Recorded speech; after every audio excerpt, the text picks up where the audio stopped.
मोनू बंदर पेड़ पर उछल कूद कर रहा था और तभी उसने देखा कि मंगलू सांप बिल से बाहर निकल रहा है, शिकार की तलाश में।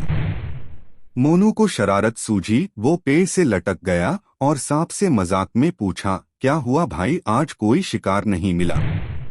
सांप को बहुत गुस्सा आया और उसने मोनू को नीचे आने पर जहर से मारने की धमकी दी। मोनू ने हंसते हुए कहा कि मैं तो तुम्हारे फायदे की बात कर रहा था। मंगलू के मन में लालच आया और उसने मोनू से अपने फायदे की बात बताने को कहा। मोनू ने बताया कि वो मंगलू के लिए ऐसी व्यवस्था कर सकता है कि उसे रोज बिल में ही दूध पीने को मिल जाएगा। मंगलू यह सुनकर सोचने लगा कि बिना कहीं गए दूध मिल जाए तो कितना अच्छा होगा। मोनू ने मंगलू को समझाया कि वो गांव में अफवाह फैला देगा कि मंगलू को एक जादुई नागमणि मिल गई है, जिससे सिर पर रखने वाले की उम्र बढ़ जाएगी और वो अमर हो जाएगा।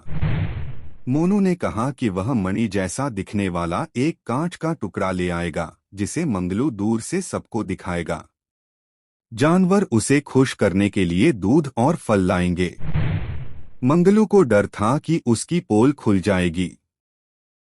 मोनू ने सलाह दी कि कुछ नई उम्र के जानवरों के सिर पर मणि रखने से जब वे बाद में बूढ़े होकर मरेंगे तो सबको लगेगा कि मणि का असर हुआ है।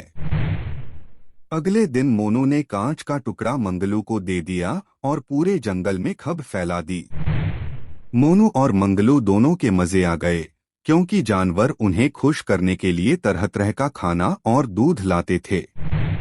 कुछ दिनों बाद मंगलू बहुत घमंड में आ गया और उसने कुछ नए जानवरों के सिर पर मणि रखी। एक दिन शेर ने हाथी से शिकायत की कि मंगलू ने उसे मणि रखने से मना कर दिया क्योंकि वो बूढ़ा हो रहा था। हाथी ने भी बताया कि उसे भी भगा दिया गया था और उन्होंने मणि छीनने की योजना बनाई। हाथी ने शेर को सलाह दी कि एक बर्तन में दूध बिल से दूर रखकर मंगलू को बाहर बुलाया जाए और जब वो बाहर आएगा तो हाथी अपने पैर से उसका सिर कुचल देगा और शेर बंदर का शिकार करेगा। अगले दिन उन्होंने ऐसा ही किया। हाथी ने मंगलू को दूध का कटोरा देकर बाहर बुलाया। मंगलू जैसे ही दूध के कटोरे की ओर बढ़ा, उसने हाथी की परछाई देखी और एक तरफ हो गया। शेर ने दहाड़ कर कहा कि वो उसे मारकर मणि ले लेगा। मंगलू शेर के पैरों में लेट गया और उसने बताया कि वह कोई मणि नहीं बल्कि एक कांच का टुकड़ा था जो मोनू ने उसे दिया था। उसने सारी बात बता दी। इधर हाथी ने गुस्से में मोनू को अपनी सूंड में लपेट लिया। मंगलू ने कहा कि हाथी उसे पहले ही कुचल देगा और वो जा रहा है। मोनू समझ गया कि मंगलू अब उसकी बात नहीं मानेगा और उसने हाथी से माफी मांगी। शेर ने मोनू को जंगल से भाग जाने को कहा और धमकी दी कि अगर वो दोबारा दिखा तो उसे मारकर खा जाएगा। हाथी ने मोनू को छोड़ दिया और वो दुम दबाकर भागने लगा।